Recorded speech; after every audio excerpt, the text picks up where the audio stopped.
Ilchot Shmita, cours numéro 18. On est donc Perek Aleph à la Chachet, Mashkin Bet Ashlachin Basheliit, V'hi Sede Azriya Shetzmea Beyoter. On a le droit d'arroser un champ qui a besoin d'être arrosé. Ça veut dire la pluie ne lui suffit pas. On a le droit de l'arroser pendant la Shevi'it. Continue le Rambam. Et même un champ d'arbres, c'est-à-dire un champ où il y a rien que des arbres, qui apparemment on a besoin d'arroser, ça sera permis aussi. Mais là, il fait une différence.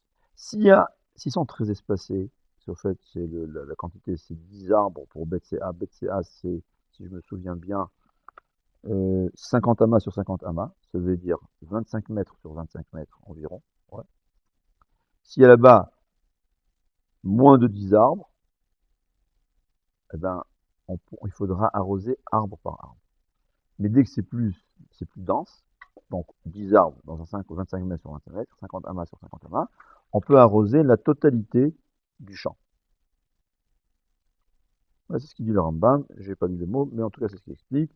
S'il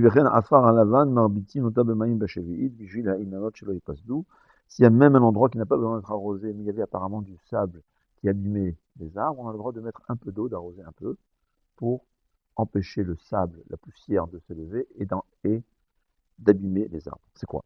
Il faut savoir que arroser, c'est des rabbanan. Parce que la Torah, c'est pas comme Shabbat. Shabbat, la Torah, il y a les avot et les toladot. C'est ce qu'il dit. Mais dans Shemitah, les avot sont mis la Torah.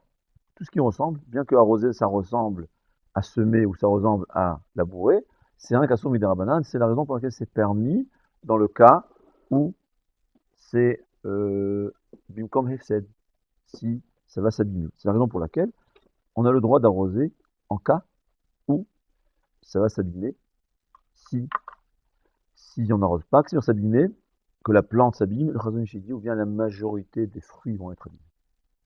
Ouais, s'il y a un peu de fruits qui s'abîment, c'est pas grave. Maintenant, là, il y a une grande question, il y a une grande marloquette entre Rabbi Tzana Bashaoul d'un côté qui permet et les autres poskim qui interdisent.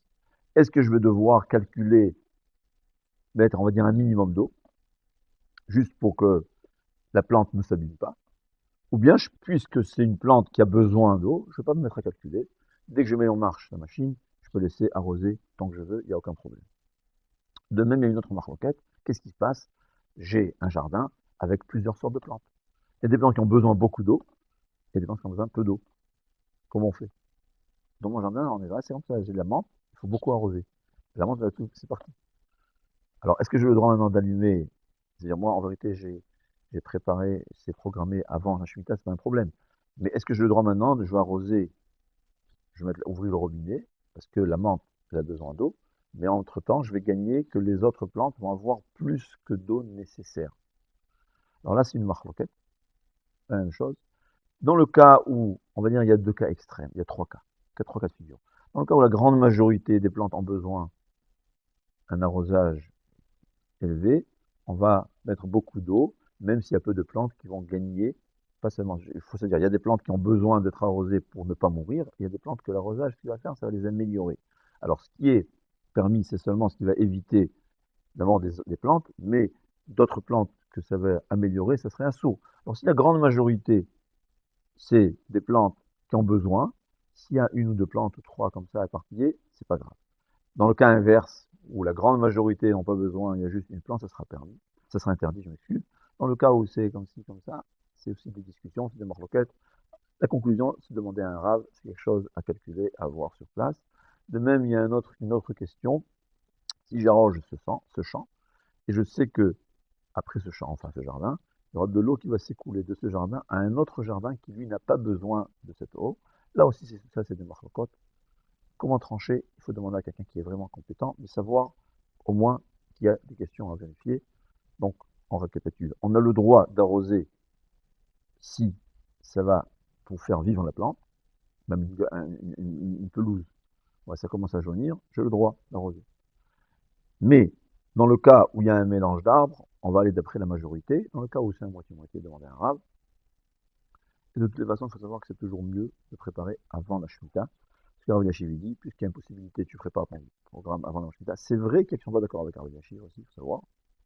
En tout cas, personnellement, je fais comme Rav Elyashiv. Qu'on fait programme avant la Shemitah, tu programmes, le problème c'est l'été et l'hiver.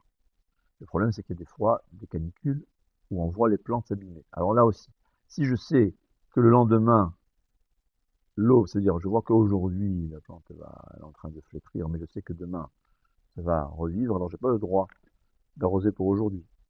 Mais parfois il faut faire attention. Ouais. Donc c'est des choses à vérifier. En tout cas, ce qui est permis, on a le droit d'arroser dans le cas où c'est juste pour éviter la mort des animaux, ou bien des plantes, ou bien comme Khazon-Ishi dit, dans le cas j'ai un arbre. Si je sais que si je l'arrose moins, il y aura moins de fruits de façon remarquable, la majorité des fruits vont s'abîmer, on va dire. J'avais du 10 kilos, là j'aurai 4 kilos, ou je sais pas. Ça aussi, s'il faut demander exactement, là, ce sera permis d'arroser.